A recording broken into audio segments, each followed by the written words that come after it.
G'day everyone, I'm Chris Bombolis, your MC for today. Welcome to the third Mental Health Week live stream for 2023. On behalf of Workplace Health and Safety Queensland, I hope you enjoy today's session. I would like to begin by respectfully acknowledging the traditional custodians of the land we are speaking to you from today and on which you are learning and working from today. We also pay our respects to elders past and present and extend that respect to Aboriginal and Torres Strait Islander people watching today. Mental Health Week is held nationally every October to raise awareness of the importance of psychologically safe workplaces and contributes to driving behaviour and attitudinal change to reduce stigma and discrimination of mental illness. In this session, Dr. Skye Charry will delve into a powerful framework for catalysing change in sexual harassment culture by harnessing three key workplace perspectives. Her presentation also includes fresh insights, perspectives and tools to disrupt unhealthy patterns of workplace engagement. There will also be the opportunity to ask Skye questions at the end of her presentation, so be sure to submit them in the chat box.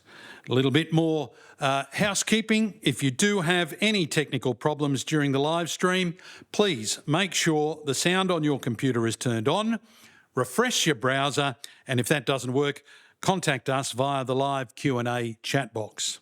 You can also change the size of your screen to full screen by selecting the four small arrows next to the volume bar at the bottom of your screen. Please note that this presentation includes content regarding sexual harassment. We encourage you to draw on the self-care supports that work for you if this topic brings anything up for you, and please reach out for support. The session will also be recorded, so if you need to take a break, you can catch up on the recording at a later date. In an emergency, of course, please call 000 or visit your local hospital emergency department. You can also call Lifeline on 13 11 14. For more information on support services available or information on supporting someone in distress, please visit www.qmhc.qld.gov.au/emergency-contacts, and we'll put that into the chat box too so that you can grab hold of those details. Well, it gives me great pleasure now to introduce Dr. Skye Charry, an Associate Professor of Law and Consultant on matters of sex discrimination. She is passionate about the elimination of sexual harassment, particularly in the dynamic rural context, having written and published the book Whispers from the Bush, The Sexual Harassment of Australian Rural Women. Skye has reviewed and facilitated gender equity solutions for a wide range of industries, including forestry, seafood, meat, and also in the legal profession. In 2017, the Victorian Women's Trust produced a short documentary about Skye's research called Grace Under Fire. And in that same year, she was the recipient of the Chancellor's Young Alumni Award at the University of Canberra for her contribution to sexual harassment redress in Australia. Please welcome Skye. Oh, Chris, thank you for that very warm welcome, and it is a joy to be with you all today. Thank you for listening in to the talk that I'd like to share with you. To formally begin, I'd like to also acknowledge the traditional owners of the land and pay my respects to elders past, present and future. And I'd like to just share with you that I'm coming to you today from Ngunnawal country, which is beautiful and looking slightly rainy at this end of the day. Please indulge me for a moment, wherever you are listening.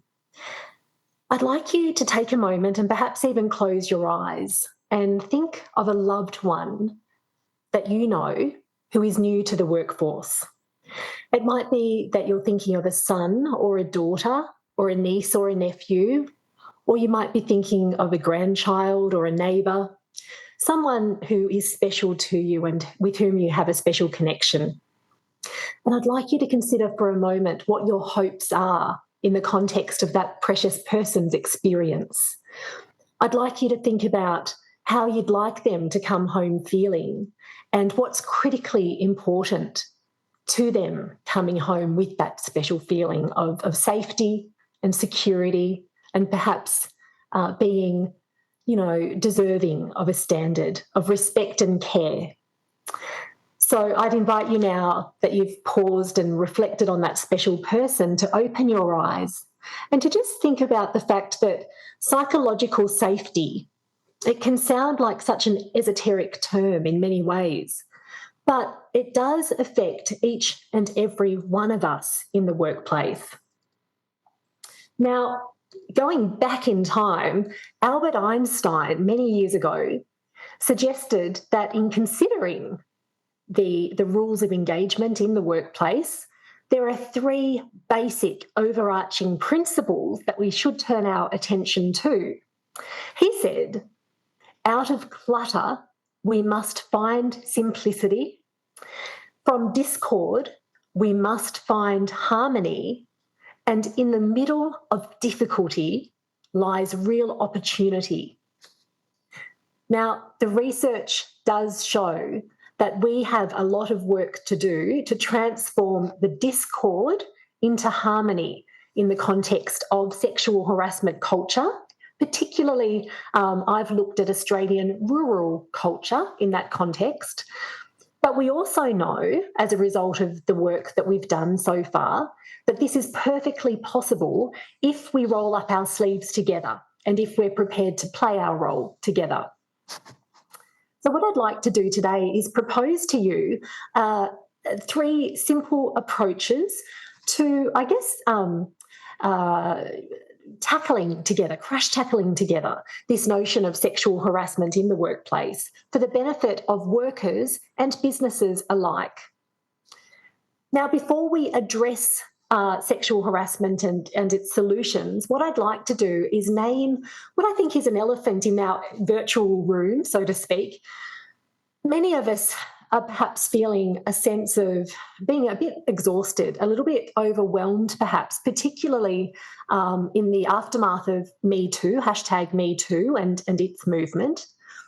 And I feel as though for many of us around the country, according to the people with whom I've recently interviewed and spoken and run focus groups, there is that sense of jadedness as a result of, constantly going to newspapers or turning on the news in the evening and, being almost oversaturated with messages about sexual harassment and sometimes even with messages about who is now being, held up as a particularly problematic figure in the context of sexual harassment.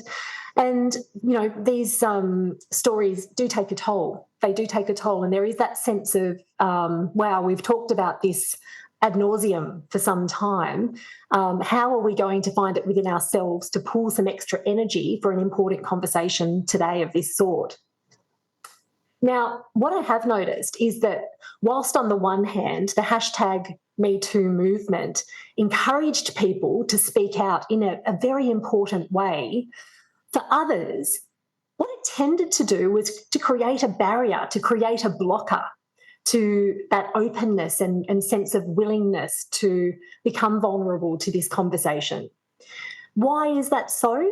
Probably because for some of us, we became worried to the point where, we thought, are the things that we're perhaps, ashamed of, that we have not said well, that we have not actioned well, that we have perhaps missed in terms of opportunities along the way? Is it the case that, somewhere within us, those inactions and actions alike have created a barrier, a blocker, something that we're ashamed of, which makes it difficult for us to fully engage in a conversation of this nature? And for others of us, myself included, who supervise lots of people, does this conversation about, the duty of care piece represent something that might speak to my own past failings, my own lack of timeliness, my own potential, for not having been as sensitive as I perhaps once could have been in a certain response to someone who was clearly in a painful situation. There are other barriers too, for those of us who have experienced sexual harassment, and I will speak to an experience that I had. It can also represent a form of ourself that is less whole, a more vulnerable self to have these conversations. There are so many different reasons why having a conversation about sexual harassment can render our own selves less than, somewhere within our subconscious or conscious. And so what I'd invite us to do at this early point in the conversation is just notice what it is that might be happening within you, and to just sort of realise that this is an opportunity. We don't have control over the things that have happened in the past. None of us ever do. We don't have control over the things that happened 5 minutes ago or 15 minutes ago or 5 years ago or 15 years ago. But what we do have control over is everything that we sort of, I guess, workshop within us today and thereafter, and all of the decisions that we make accordingly, all of those choices that we make from this point onwards in order to perhaps do things differently or say something differently or really step into a new way of thinking about this subject matter. So this is an opportunity for us to notice the old and to welcome the new. And I really would encourage us all to join together in that spirit. So I grew up in Orange, in the central western part of New South Wales. And initially, and this is a little known fact about me, I left school having completed year 10. At the time, there was a good reason for that. My beautiful late mother was battling breast cancer, and she was sent to Sydney, to St Vincent's Hospital, in order to seek the necessary treatment that wasn't available for her in Orange, where we lived. And so for me, it was a matter of keeping the home fires burning for the family, for my father and my sister. And I did feel sort of, ready to be recognised as the adult that I felt as though I genuinely had become in that context and capacity. So what I did was one Friday in the Christmas holidays, immediately following on from year 10, I applied for a position with my family's support as a medical receptionist. And I was successful and notified that I was successful on the Sunday. And on the Monday morning at 8 o'clock, I began the new phase of my career. So it felt at that time it was going to be my whole career, my whole life as a medical receptionist. Now, I discovered that pay wasn't particularly lucrative as a trainee in particular. As a trainee in those days, it was not very well recognised work. And so I supplemented my income with various rural roles in different spaces. So I worked in shearing sheds, particularly doing the belly fleeces. I worked in vineyards, picking fruit, picking cherries mainly. I was a farm hand on a farm out the back of Molong in New South Wales. And in almost all of these circumstances, as a young person who had just joined the workforce, what I noticed was that there were things that were perplexing, that were popping up, and they were of a sexual nature time and time again. And these things at the time, I didn't have the language or the tools or the framework to understand. Instead, I sort of thought that this was the way that things were done out here. This was just the way that it was, that I was joining a workforce that clearly meant that I was now subscribing to a new set of rules and a new set of standards. And it never occurred to me that I was deserving of a different lawful standard of safety and dignity and respect. And this was the case even when one day I was locked into a very dark, cool room, which was intended to house meat carcasses. And this was so on the farm that I was doing some work as a shed hand on. And the awful thing was, in my memory, I have a memory of being shut in there and I have a memory of being laughed at whilst, being locked into that space. And I also have a memory of hearing the sound of motorbikes disappear into the distance and not knowing for how long I might be in that dark, cool room. Now, when eventually it came to pass that I was let out of the cool room, you would anticipate that I would perhaps, have different response mechanisms in that circumstance. But the one that I look back on now and realise was pretty significant at the time was the one that I chose, which was to laugh it off, to crack up, to join the others in this apparent hilarity, which was my own humiliation in that cool room that day. I did that because I wanted to fit in. I wanted to be a part of the group. I wanted to demonstrate that I could fit into the culture, that I wasn't different, and it didn't matter in my response that I felt vulnerable and I felt humiliated and I felt unsafe. Those things were secondary to the fact that I really did need and wanted to demonstrate that I was okay in that work. Now, regardless of the very many reasons why many of us might choose not to speak up, and regardless of the many reasons why many managers are reluctant to take action, these fears that we carry represent risks in themselves. There are conversations that must be had that are difficult perhaps, that are uncomfortable perhaps, around workplace safety, dignity and respect. And we're having one today, but we need to become even more willing as a nation to be engaging in this space. So, as I said, as a preliminary sort of invitation at the very beginning of our talk, I'd like to invite us now to shake off the old, shake off those worries, shake off the things that we're perhaps not proud of, and to embrace this opportunity to really rumble with the thoughts and findings that I'm going to share with you, and then to really think practically about the recommendations that I'm going to pose to you as well for little by little shifting the culture, transforming the culture where we need it to be changed. Now, you heard Chris mention that a few years ago I published a book called Whispers from the Bush, The Workplace Sexual Harassment of Australian Rural Women. In opening the book, Chapter 1 gives voice to a young FIFO miner. She was relatively new to the workforce also. She was 19 at the time that I interviewed her in the course of this book. I'm going to share with you the opening to Whispers from the Bush, which is her voice. But first, I would like to let you know that the comments that she made, the quote is quite sensitive in nature and quite confronting. I had to ask for access to a bathroom once a month because I had my period, she said. So eventually, instead of access to a bathroom, they got me access to a Toyota so that I could drive away to a toilet. So the entire crew knew exactly when I was cycling every single month. And then they started to piss in the connecting pipes for me to discover when I got back from the drive. Now, she goes on in her account to talk about the fact that one night when she was walking back to her room from dinner at the mining camp, one of the co-workers pulled her into a storeroom and sexually assaulted her in the storeroom. She was too frightened to make any report at the time.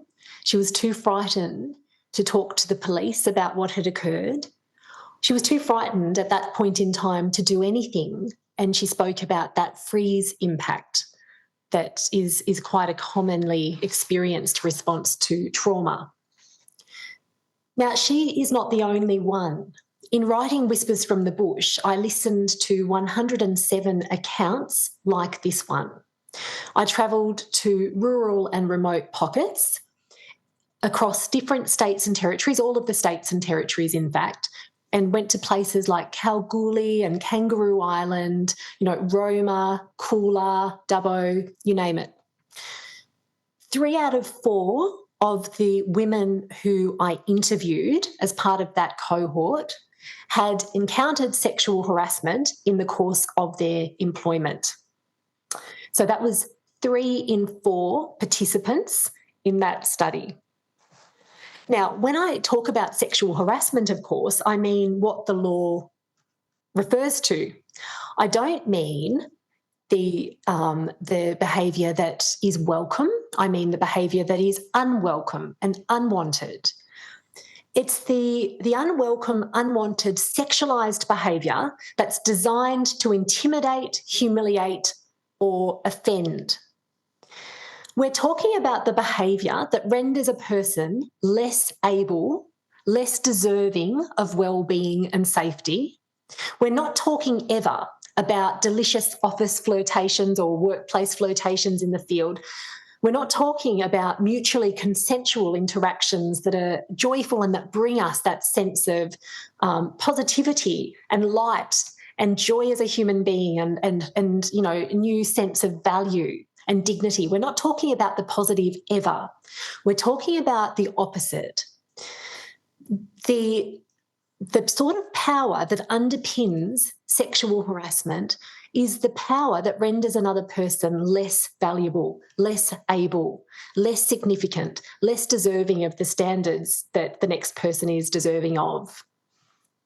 And the Commonwealth Sex Discrimination Act, and also indeed the state and territory counterpart legislation, all has carefully crafted provisions that are geared towards protecting us all from sexual harassment in Australian workplaces and beyond. The problem, though, is that the practical translation of the legislation, the law on the books, to the workplaces on the ground is quite often problematic.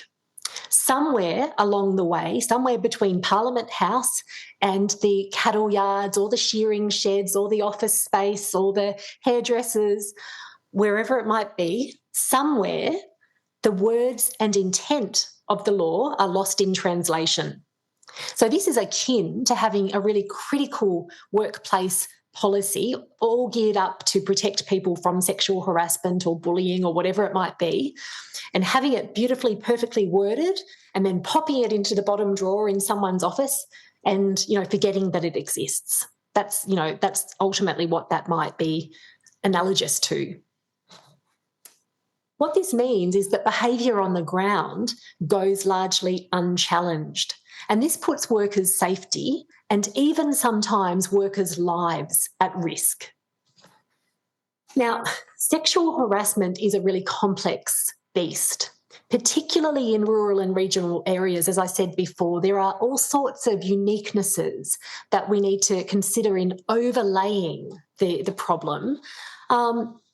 And I'll just sort of speak to a couple of basic sort of introductory points. Whilst sexual harassment does sometimes also impact men, and we're seeing that more and more coming through in the statistics, particularly if we look at, say, the Human Rights recent national inquiry, we're noticing that more men than ever are saying that sexual harassment is something that they have also encountered in the workplace. So whilst that is so, the research still consistently shows us that sexual harassment does tend to be experienced quite a lot more often by women, I should say. And on top of this, there are other factors as well, such as age, cultural background, class, gender, as I said, disability, religion, the place where working life occurs. All of these factors can put people in a higher risk category to experiencing sexual harassment. Now, unfortunately, sexual harassment is more culturally entrenched in places where men have traditionally been the prevalent workers. And we know that because we've seen that very clearly coming through in research piece after research piece globally, not just in Australia. It's a common thread. The remnants of old stereotypes, therefore, such as, ladies being the ones who are tasked with going out and making morning tea and bringing the scones and the tea in for people to enjoy at smoko or morning tea. All of those old sort of attitudes and ideas about, role play and who does what, they do tend to inform the modern workplace. And this can be so consciously or subconsciously. Sometimes we sort of subconsciously rest on the things that we've been taught over time that, perhaps we know consciously are outdated, and perhaps we know consciously aren't the way that, society now understands gender roles to be. But that doesn't mean that sometimes each and every one of us slip back into old ways of thinking. And sometimes people call this bias or unconscious bias. Now, we are all human and we are all prone to bias in different ways. That's a fact. As I said earlier, we all do make different sorts of mistakes. Sometimes we all have different attributes. We all have different experiences, good and bad.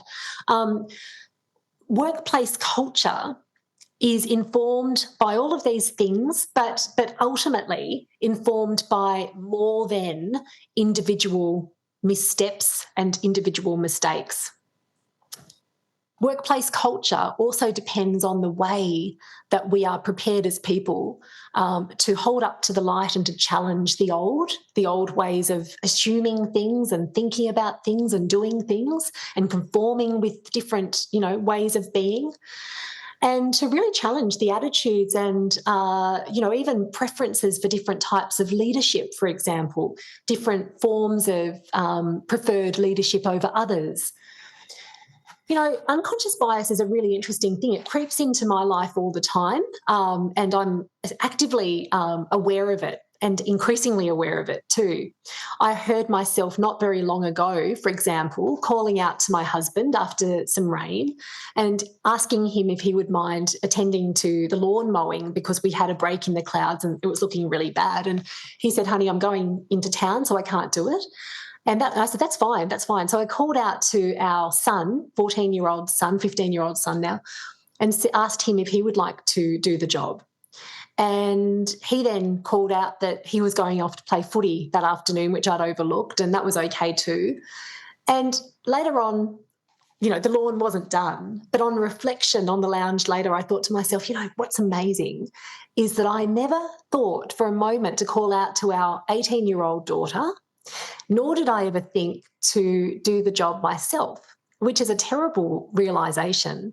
And the reason for that is because in my experience, in my childhood, my dad was always the person who mowed the lawn. It was always considered a man's job.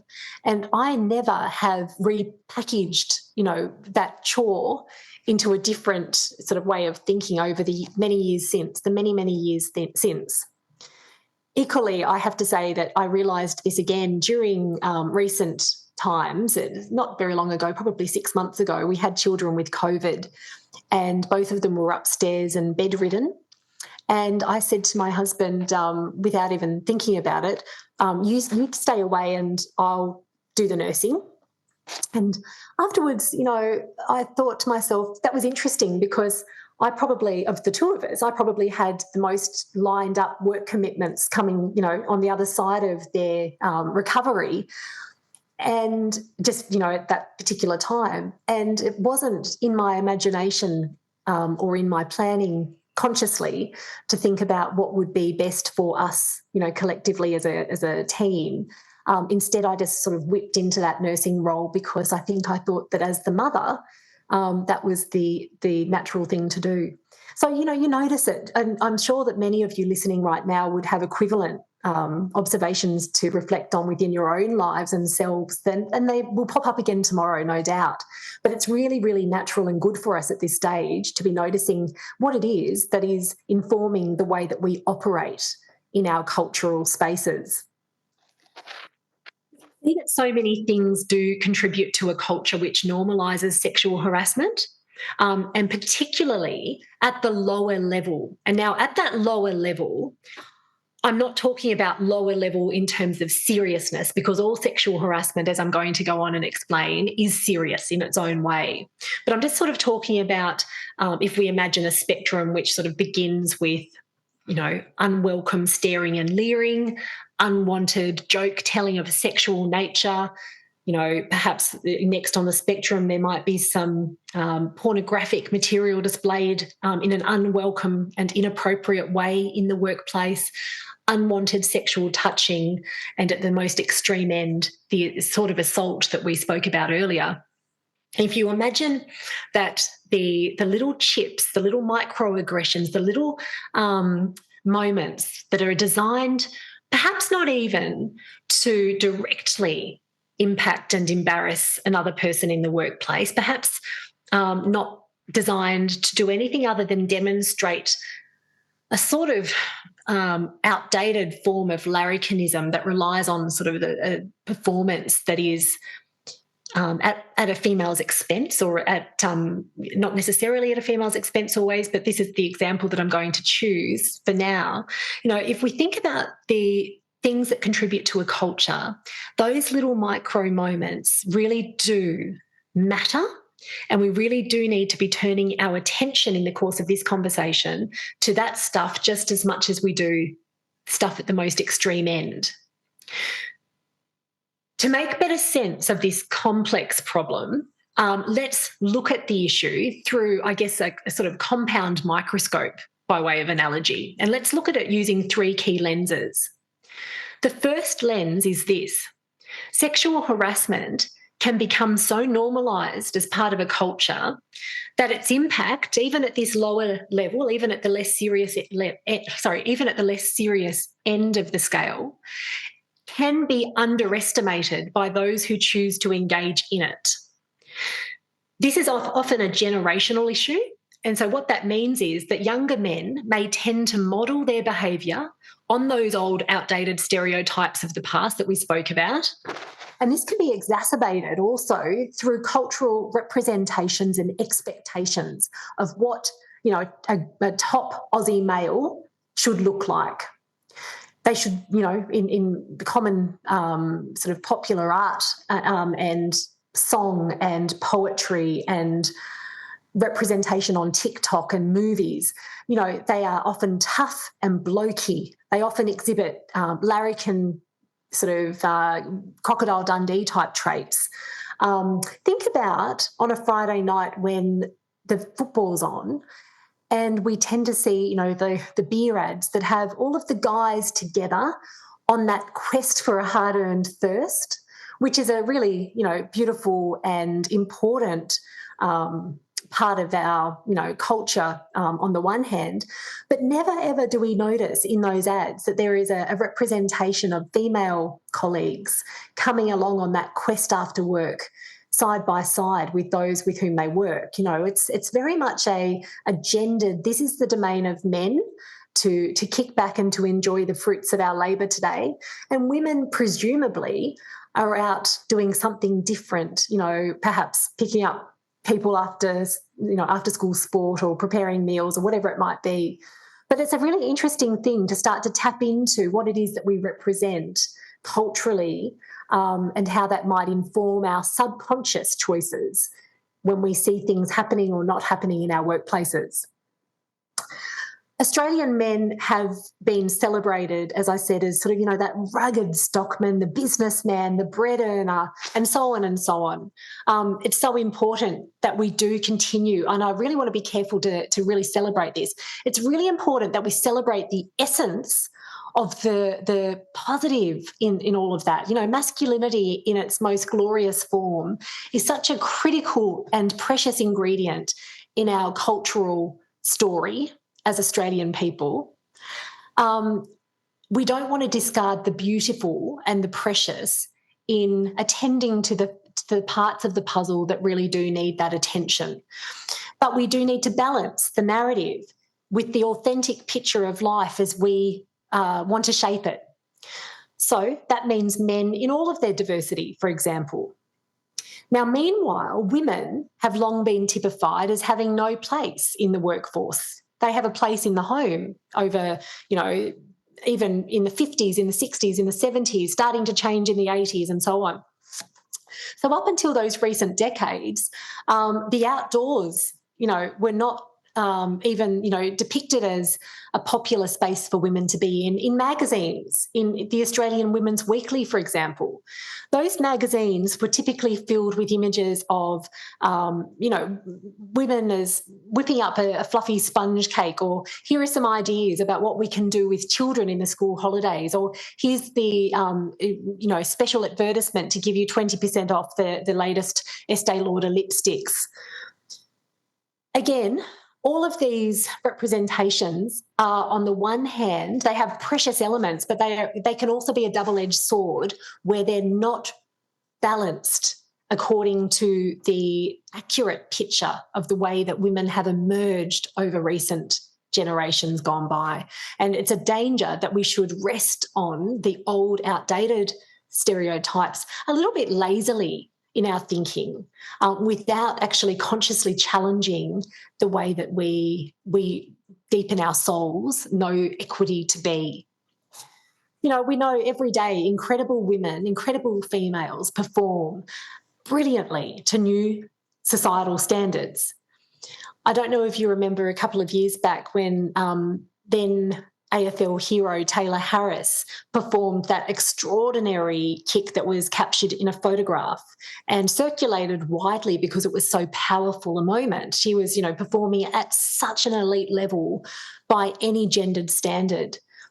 But what then happened was that Taylor was deeply mortified, embarrassed, humiliated as a result of the sexualised commentary that was, degrading and derogatory and posted by way of just flippant commentary underneath the tweets, underneath the Facebook feeds, underneath the Instagram posts and so on, all in response to performing at that high level in just the same way that men do on a daily basis, but perhaps don't experience the sexualised nature of the work.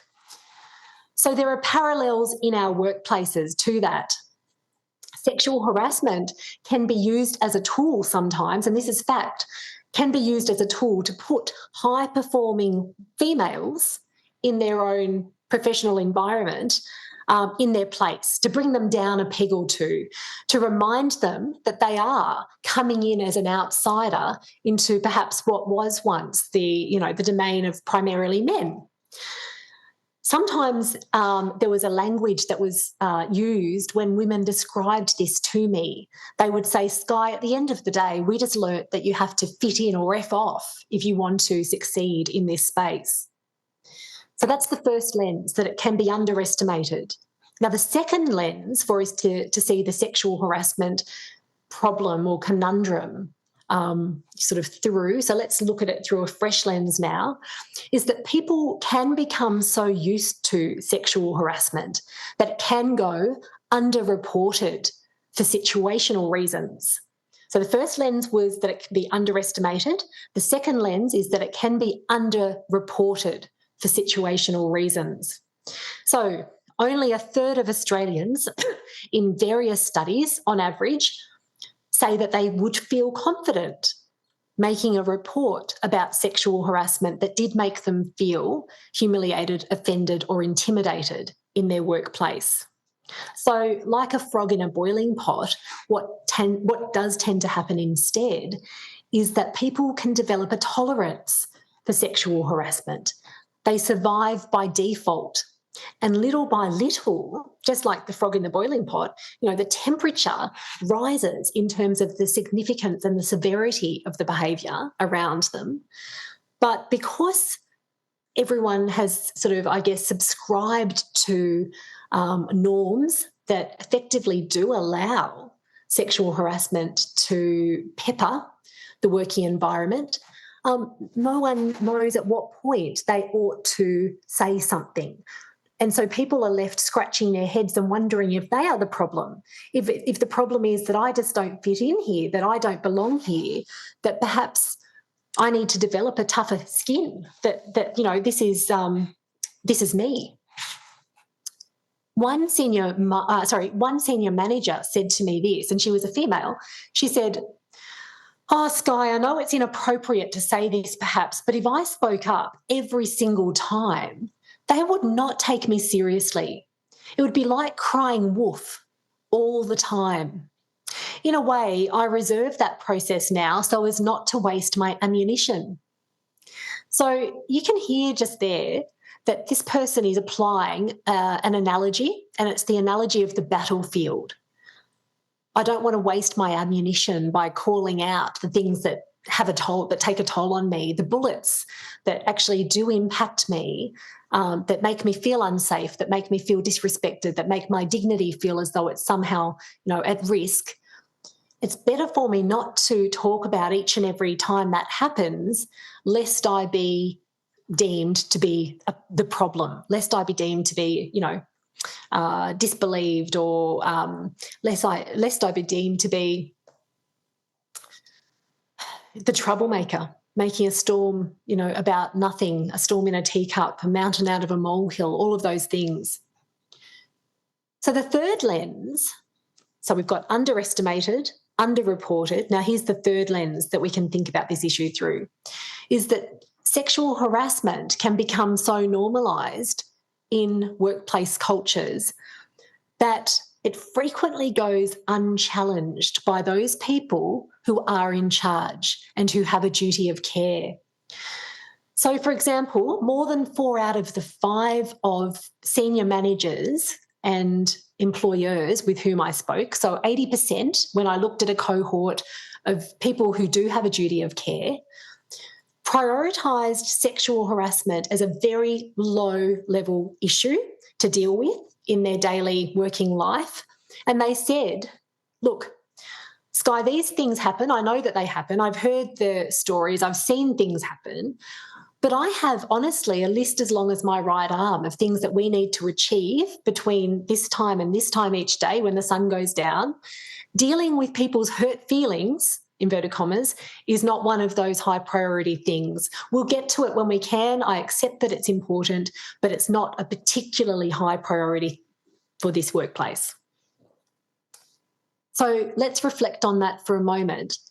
Someone could be humiliating or intimidating the very precious person that we imagined early in this talk, the person who is dear to your heart. And it's possible that their superior, the person in charge of them, may not be seeing this as a particularly high priority issue. And so your loved one might therefore be feeling experiences driving home after work at the end of the day or standing in the shower at night time, feelings of bewilderment, baffled responses. Is this me? Am I the problem? Am I deserving? Why is it that this keeps happening? How can I stop this from happening? I don't have the tools to stop this from happening. Why is my boss not stopping this from happening? And so on and so on. So these are the sorts of things that people think about when there is a culture that's allowed to continue, and when people with a duty of care don't necessarily prioritise the problem. Now, sexual harassment, as I said, exists on a spectrum. So we might well be thinking at this point, look, it's okay. Some people might say it's okay.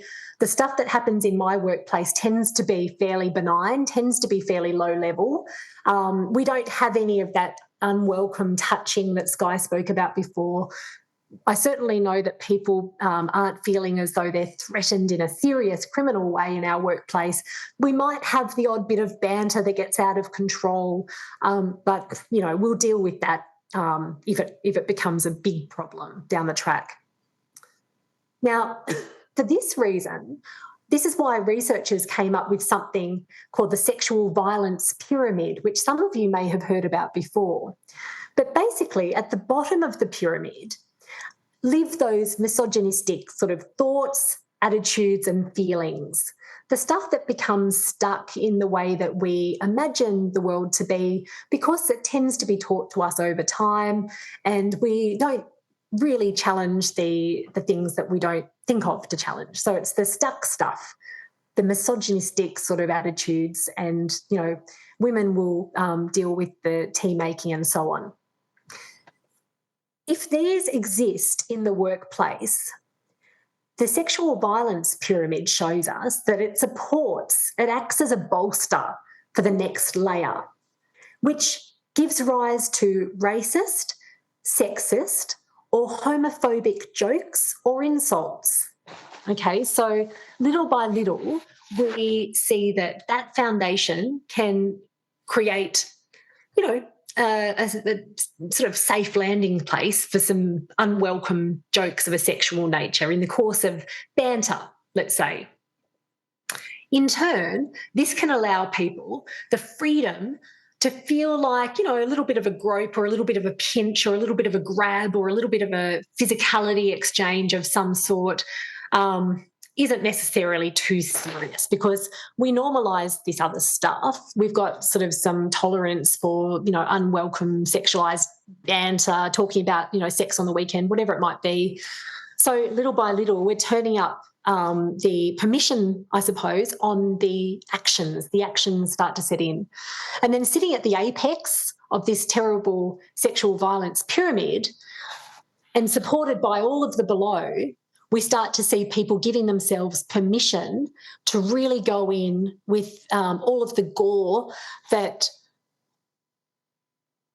seems to enable people this sense of power, such that they start to do things like thrust rulers under people's clothing and when they're standing on ladders, or, in the context of cattle stations, I've heard time and time again that breasts are groped when people are getting off horses, for example, or that, as you've heard, sexual assaults take place somewhere between, the mess camp and someone's accommodation in the course of the working environment. So how do we get rid of all of this that sits at the top, this permission for rape, this permission for the very worst sort of human engagement that is toxic and dangerous and unsafe and gives rise to so much pain and humiliation and brokenness? How do we stop that lives at the top of the apex? We erode the base of that pyramid. We erode and we take very seriously all of the foundational stuff that allows that other terrible action and inaction to continue. Underestimated, underreported, and unchallenged. How do we transform these three cultural contributors whilst we're eroding the base of the pyramid? How do we do it?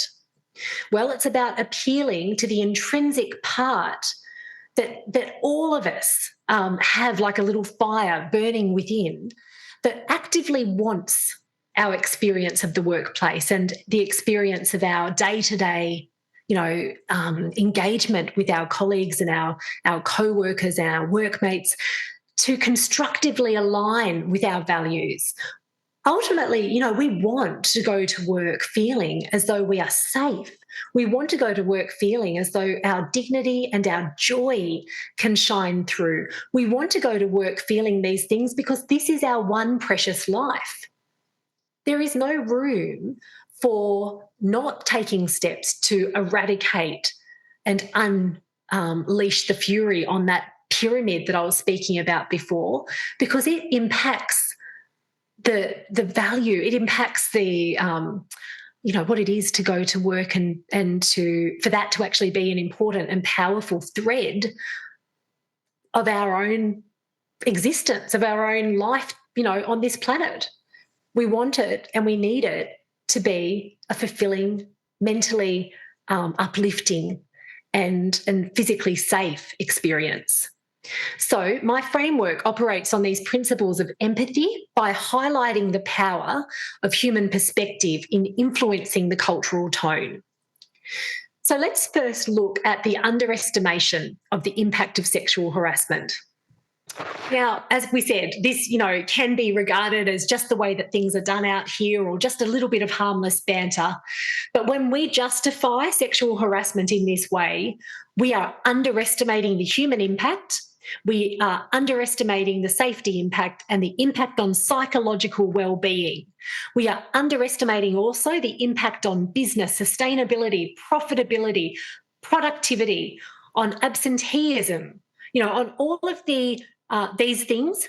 And beyond that, we're also underestimating vicarious liability, employer liability for the bad behaviour that happens without taking active steps to prevent it and without taking active steps to stop it in its tracks.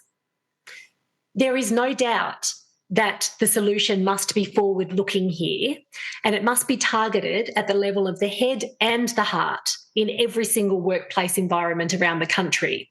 So we need to ensure that all employees understand what sexual harassment is, what sexual harassment is not at law. That's a really critical starting point, because particularly given what I've said earlier about this sense of cultural overwhelm in the context of being a little bit exhausted and not really wanting to engage in the first place with this stuff, there may be so many attitudes and generationally entrenched assumptions and ways of doing and talking to each other, and to permissions being given to one another that go unquestioned, because people haven't yet had the opportunity in many cases, and this is the sad truth, in many workplaces around the country, no one yet has sat down with workplace teams and has had the conversation about, right, this is an important moment for us to pause and to recognise that this workplace doesn't tolerate sexual harassment. This workplace has a zero tolerance position on sexual harassment. Let's talk about and let's unpack what that really means. When we say that, what is it that we are saying? Why are we saying it? And how will that change the experience of working in this space for all of us together for the better? So, it's a multifaceted conversation. So that message is not just one at the level of the head. It's not just, right, here is our law, here is our policy, this is what sexual harassment is and isn't, but it's the piece at the heart. It's the message at the level of the heart. So we've got to take those natural opportunities then to really dig deep within us and to start to talk about the way that sexual harassment feels, and to help people have opportunities for awareness in the context of, the unwelcome, the unwanted. Why is it unwelcome? Breaking it down into that power dynamic that I spoke about before, helping people to see that in our working relationships, as with any other relationship, all of it sometimes have positive, beautiful, enjoyable interactions that make us feel calmer, make us feel like we have just had something that's brightened our day in some way, shape or form. Somehow the interaction was uplifting or more valued or more whatever it might be. But equally, there is a propensity where sexual harassment kicks in for the opposite to be true. And we need to break that down for people, because this is the very hard truth is that the mere possibility that people feel offended, intimidated, or humiliated by sexual harassment is what poses the safety risk. That is where the risk lies. And people must understand that that is what places them at liability at law. The possibility that another person feels impacted in those negative ways by the rude joke that I'm about to tell, or by the unwelcome slap on the bottom that I'm about to engage in. The safety risk is in the possibility of the feeling on the other side of that for another person. That's a really important part of unpacking this for people. Once sexual harassment is understood at the level of the heads and the hearts, we've also got to make sure that we reposition sexual harassment as part of the Australian narrative more broadly. So sexual harassment should never be underestimated as the mere manifestation of cheeky larrikinism. Instead, it does sit fairly and squarely outside of the Aussie code of honour and mateship. It's something very different to the healthy banter. It's very different to healthy, joyful, jovial banter that underpins necessarily so many of our workplaces around the country. That's because it goes back to power at its core again.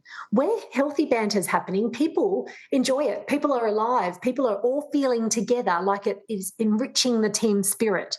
It's actually bringing people together. It's not demoralizing people. It's actually building that sense of well-being and delight. But on the other hand, where banter starts to slide into other parts of that spectrum that we spoke about before, into the unwelcome, unwanted, sexualized joke zone, that's where the safety risk lives. And so we've got to be very good as, people overseeing workplaces and people operating in workplaces, at giving people opportunities to develop tools, develop languages from within around stopping and bringing that conversation back into a safe territory again, where everyone is feeling like their dignity is important. In the seafood industry, for example, that can be as simple as people coming up with the language around, come on guys, reel it in, reel it in. And once people speak that language, once people all understand that that's the signal, that's the special code, that things are actually sliding into the unsafe territory, it becomes an easy language to speak. It becomes an easy one. Anyone on the ground or at sea can start to use that as a way of bringing things back for the team, for all. Mates can and should take responsibility as mates where sexual harassment is concerned. So in the same way that mates hang on to car keys for mates if they've had too many beers, so too should we be encouraging mates to have a word on the side where unacceptable behaviour might, be happening. So it might be, for example, as simple as, I heard what happened a moment ago when we were, standing there in the tea room, and you made the joke about, let's say what one of us got up to on the weekend of a sexual nature. You commented on that, and I saw the look on Sarah's face as she was stirring her cup of coffee. And I have to say, she looked really uncomfortable, and I'm feeling unsettled about it. And I think you perhaps might do well to go and have a conversation with Sarah to check that she's okay, and perhaps even to say that it wasn't your intention to humiliate her or embarrass her, and to really preserve the preciousness of that interpersonal relationship in the workplace. Now, the next part was around transforming the tendency for underreporting. For a long time, by necessity, the common narrative that we've told ourselves if we experience or witness sexual harassment has been that, I know it sounds bad, but you get used to it. Quote, this is what one person said to me, Skye, I know it sounds bad, but you get used to it. It's just boys being boys or men being men. It's just the way that things are done out here. Now, 2 out of 3 times that people experience sexual harassment on the ground, they tend to choose not to report it, or even not to speak about it to the person who is perpetrating it. One person whom I interviewed said it all comes down to picking your battles. So if Joe Bloggs touched me on the chest or something like that, then I might complain. But if you're going to complain every single time someone stared at your chest, your credibility is going to be damaged. It happens so frequently. If they fired every bloke who stared at my chest, then they'd have no staff left. It's as simple as that. So that's what one 28-year-old woman said to me just not long ago. And again, that battlefield analogy is intrinsic in what she's said. So instead, people survive by default. But no longer can that be so, because it's time to flip that switch on the narrative, conversation by conversation. And this is important as part of the erosion of that pyramid that we spoke about before. We must do something to move out of the space where we sort of categorise these conversations as uncomfortable or a bit too hard.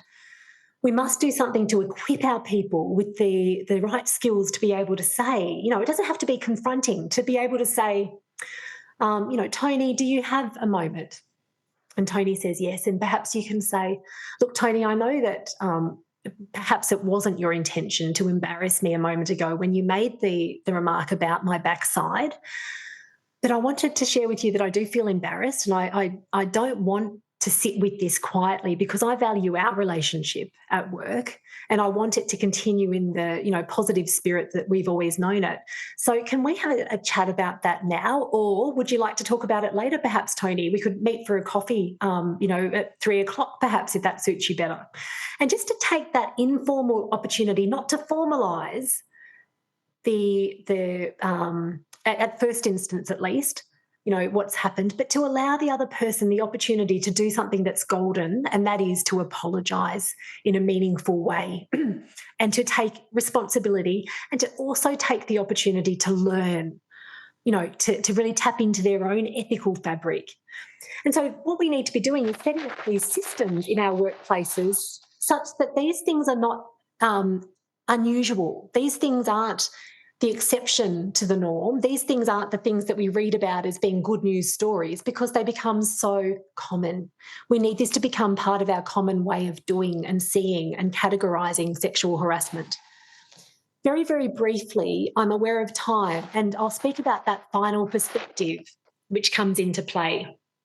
So it's the part that must be played by the senior leaders in the workplace.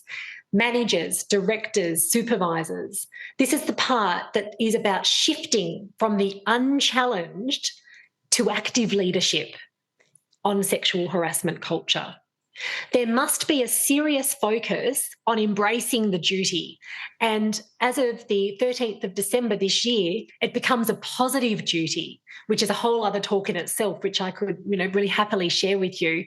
But the positive duty piece requires each and every leader in Australia now to be taking steps with their teams and their people to ensure that these dangerous safety risks that are posed around the psychological impact of sexual harassment are prevented and reduced. And there are lots of different things that can be done to ensure that. But in practical terms, the law talks about these reasonable steps, proactive, reasonable steps that can be taken to prevent sexual harassment from happening. Policies, having really clear, very, what's the word I'm looking for? Tailored policy to the workplace is very important. Making sure that it's fit for purpose, making sure that it reflects the work that is actually practically done, that it's not just a one-size-fits-all that's been plucked from another workplace, but that some care has been taken to describing what sexual harassment might look like and be in the context of this work, and very practically how people can take steps to respond to it, formally or informally, in the policy, and then going another step as employers and senior managers and making sure that people are trained to understand how to use that set of skills, how to use tools to informally have the conversations on the ground such that things don't need to be formalised necessarily, but also how to take a step and take a courageous leap and talk to more senior supervisors if necessary, because people are deserving of that standard. They are deserving of the opportunity to have a confidential conversation, if they so choose, with someone more senior. In so doing, making sure that the policy also has a clear complaints process that gives due consideration to sensitivity, natural justice for all parties, timeliness. These factors as leaders must be considered in order to discharge the new positive duty that applies to all workplaces equally around the country. Very, very quickly, I'll just ask you now, in closing, to pause again and to think perhaps about that precious person who you had in your mind and had on your hearts at the very beginning of this conversation. And I want you to think about what a strong and powerful leader might look like for that person. Someone who sees and someone who hears and someone who acts. and someone who responds with care and conviction.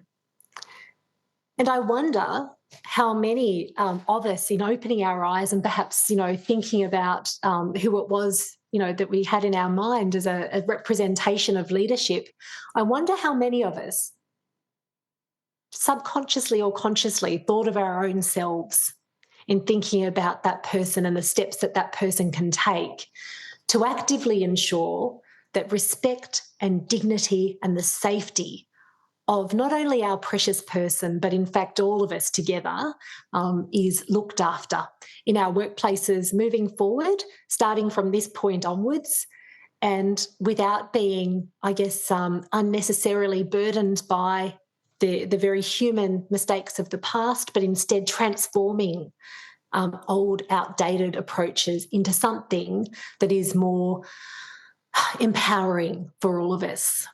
So thank you. I am going to close there, Chris, and invite you to invite questions if you'd like to. Certainly will. Thank you. Your presentation, Skye, has certainly struck a chord. There's been lots of feedback, lots of discussion, and lots of questions. If you haven't already submitted your question and you are keen to get a question on board, type it up in the Q&A chat box on the right of your screen, and we will get to your question as soon as we can. Skye, the good news for you is you'll be doing a bit of overtime because there's lots and lots of questions. So let's kick them off. This one's from Anne, and Anne would like to know what your advice is for someone, say a young female work health and safety officer who often gets told, what would you know about driving a truck? You sit in an office with coffee and cake. Well, what I would say, Anne, is thank you for the question. And the interesting thing is that I've heard this in different contexts over time. I think what we've got to be conscious of is that there can be double-edged swords, right? Sometimes, and I'm thinking, Anne, I just want to gather my thoughts. I heard recently a similar account, having interviewed two groups of people. I interviewed a group of people working in a particular workforce in forestry. I heard people say to me, Skye,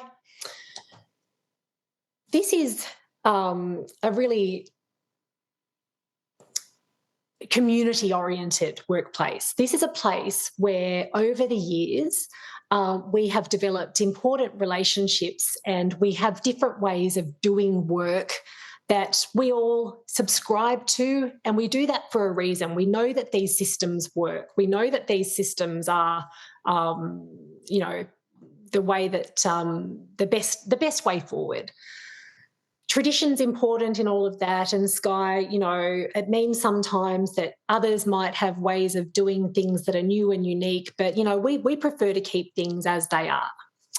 So tradition and community are upheld as being sort of precious commodities that underpin the work that is done, right? So that was one school of thought. And then I interviewed a whole other cohort over here, and many of these people over here happened to be young women who had just come into the same space in forestry.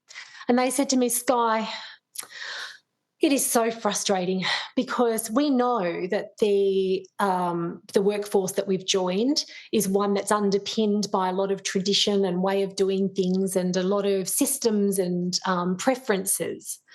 But what's hard is that when we pick up our chainsaw each day, often what we'll hear is, be careful with that chainsaw, it might be sharp. And we have been trained in exactly the same way that the others have undergone their workplace health and safety training on these, utilising these tools. And we also know that there is a noble intention in terms of safety that's underpinning, some of the concern. But how do we, I guess, realign in our hearts and minds when we feel like outsiders in our very own workplace because we're seen as different, we're seen as deserving of, these calls for being more careful, than the next person. How do we justify? How do we reconcile that as people, as competent people? And it goes back to the things that we spoke about before. We are operating quite frequently on these old, outdated ideas around who is competent and who has the skills. And it is a danger. It's a dangerous place to be when we are assuming, based on our own unconscious bias, that some women may not be well equipped to carry out some roles because they have, only recently joined the space. It really goes back and to this being systemic. This is not a unique question, and there is a lot of strength that comes from that too, because where something's systemic, where little by little we start to actively take the sorts of steps that I was talking about today together, and to have these active conversations to help people to realise that, thank you for caring for me, but I am equipped with these, skills, and I can actually operate this chainsaw. But I do know that it's lovely that, that sort of conversation is empathetic, but it's also direct, and it's also careful, and it also looks after the psychological well-being of everyone, which is an important ingredient, because we don't want to be angry for the sake of anger. We don't want to be ostracising anyone for the sake of ostracising them. We don't want people to feel as though this conversation is all about one group and not another. It's about all of us together,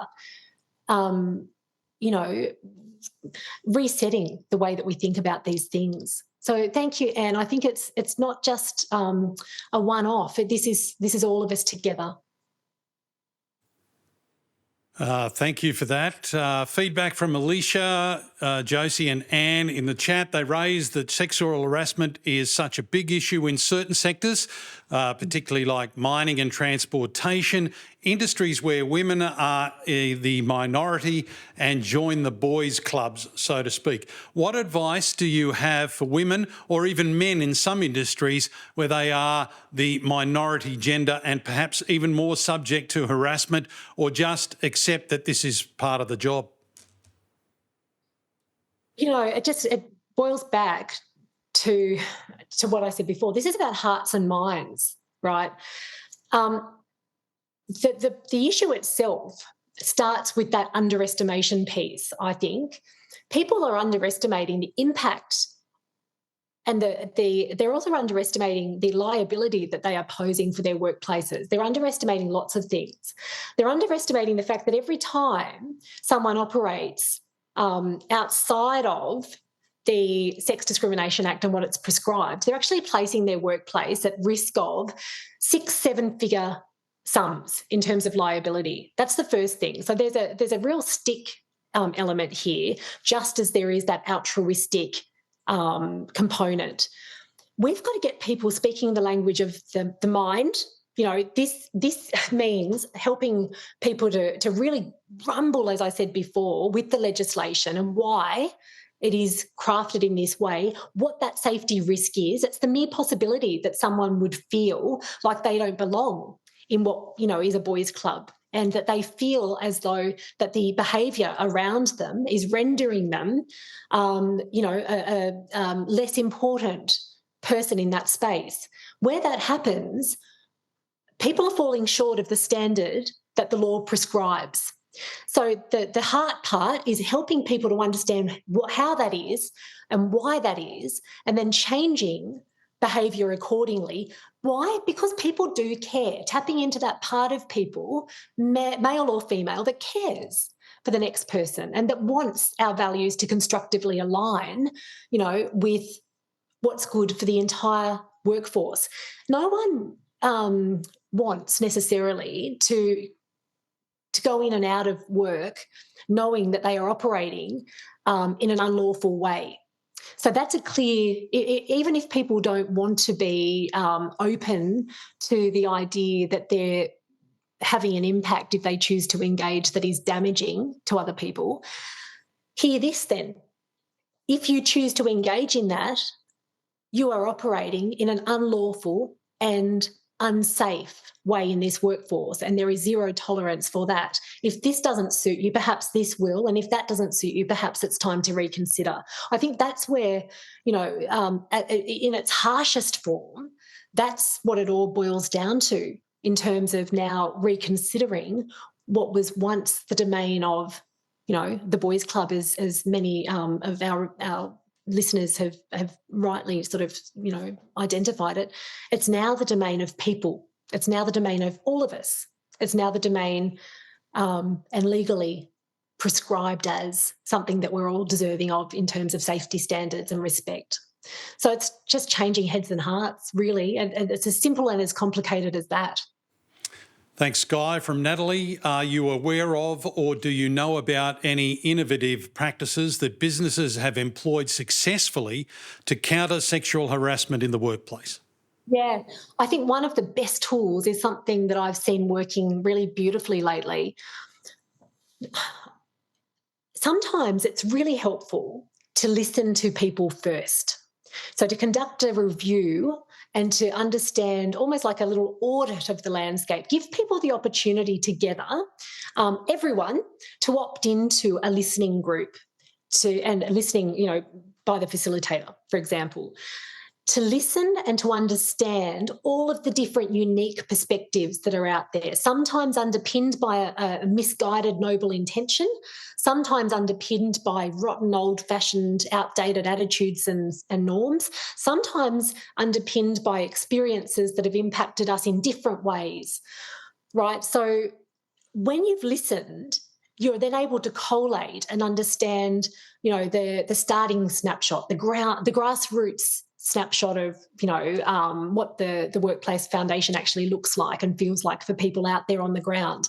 This is particularly helpful in contexts like mining or where we've got, a scattering of establishments, meat establishments all around the country, for example, or whatever it might be.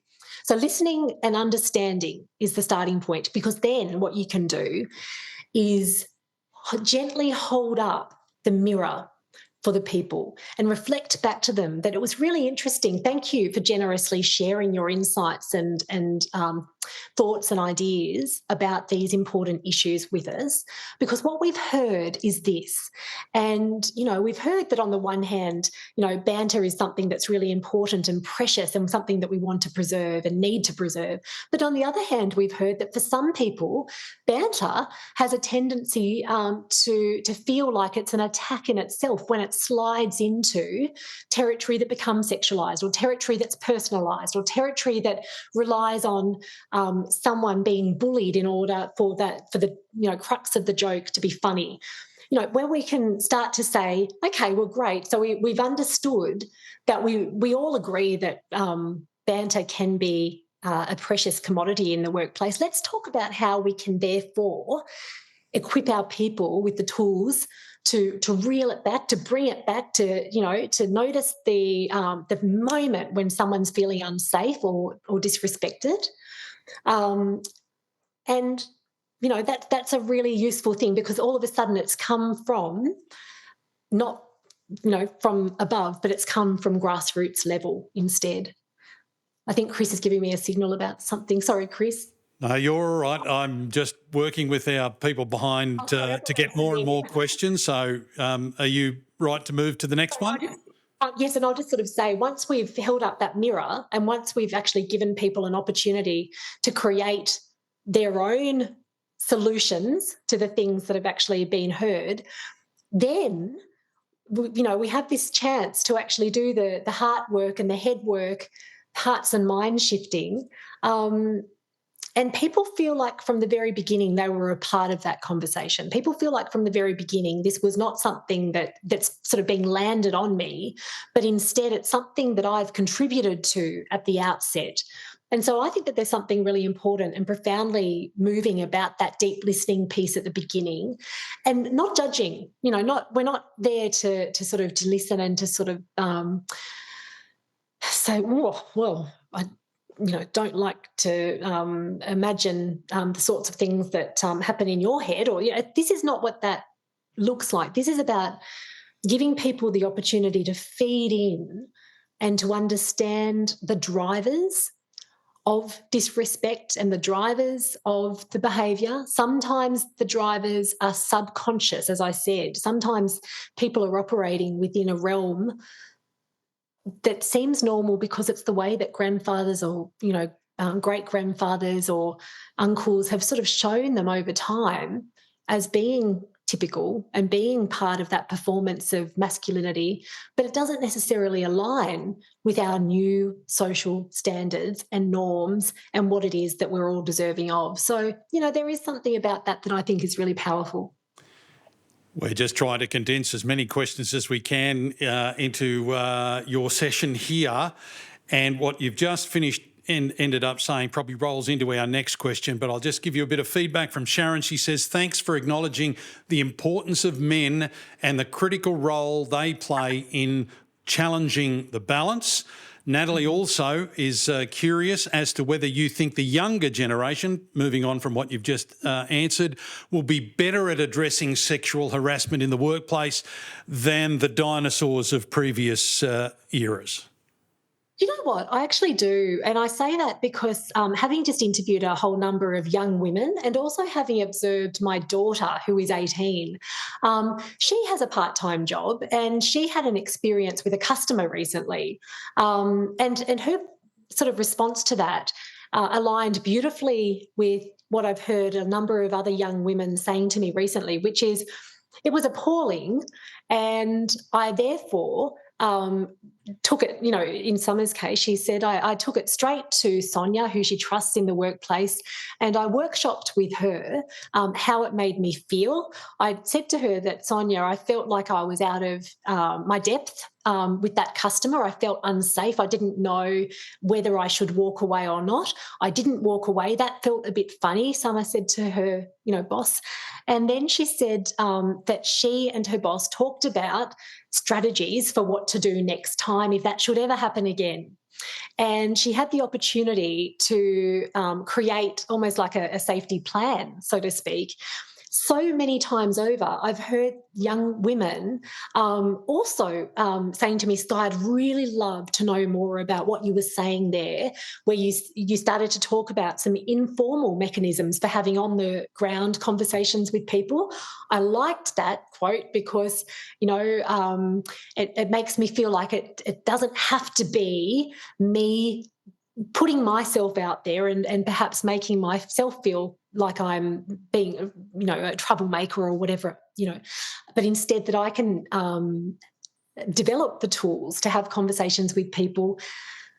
I want to be that person. And there's this real hunger, this real genuine, I think, earnestness in so many young women today to play a role in resetting, those standards of what normal looks like in our workforces, and that's wonderful. Equally, I would say that I've also met with so many incredible people of older generations recently, and I do know this: there is so often a sense of wanting to do the right thing, and this sort of, as I've called it many a times, this talk, there is often a noble intention where there is almost like this gentlemanly language that's spoken, and that's a self-labelled language. They'll often say, look, it's the gentlemanly thing to do, not to want to see a younger female worker using a chainsaw, for example, when I could be doing that for them. It's just my instinct. I'm, nearing retirement age, and I don't want to see people doing that if I could take over for them. So that doesn't come from a place of disrespect. It actually comes from a place of having operated according to a set of values for so very long, and then sort of, trying to align that with the new sort of standards that we all see and understand and feel in today's context. So there is just that gentle sense of reflecting back to people how the different perspectives might land, and then thinking about how it is that we can make adjustments, particularly adjustments that help us to appreciate the value of our, particularly young women and women coming into what was primarily the domain of men many a times over. Skye, there's been much discussion and it's been robust in the chat room from Susan, Cassie and many others, and we'll just mould this into the last question for you. They're looking for advice about how to handle those situations where you are unsure if you have or are experiencing sexual harassment, and can you describe the difference between unwelcome attention versus sexual harassment? Well, the law says that what sexual harassment means is unwelcome and unwanted, sexualised behaviour that has the propensity or the possibility of making someone feel offended, intimidated, or humiliated. So there are three elements there. The first bit is subjective. The first part of that test is, is it making me feel like I'm driving home after work and I'm reflecting on what happened earlier in the day and I'm feeling troubled? Somewhere in my psyche, somewhere in my system, I'm feeling like that shouldn't be happening. I'm feeling like there's a discomfort in me. You know what that's a sign of? It's a sign of that negative power in play.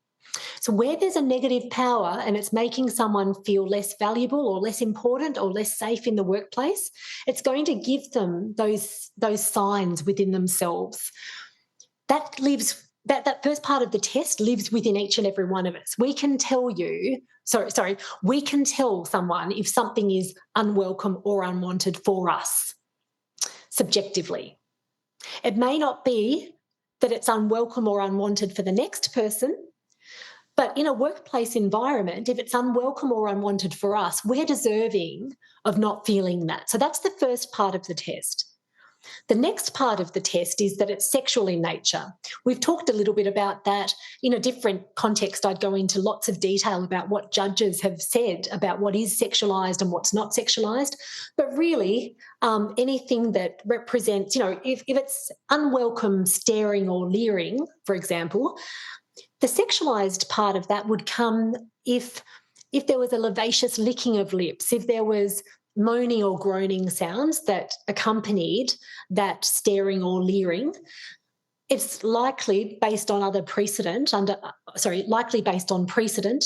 or case law that would be upheld as being sexual in nature. Sometimes it's really obvious. Sometimes it's, touching someone on, even stroking someone on the arm is sexualised behaviour in the workplace.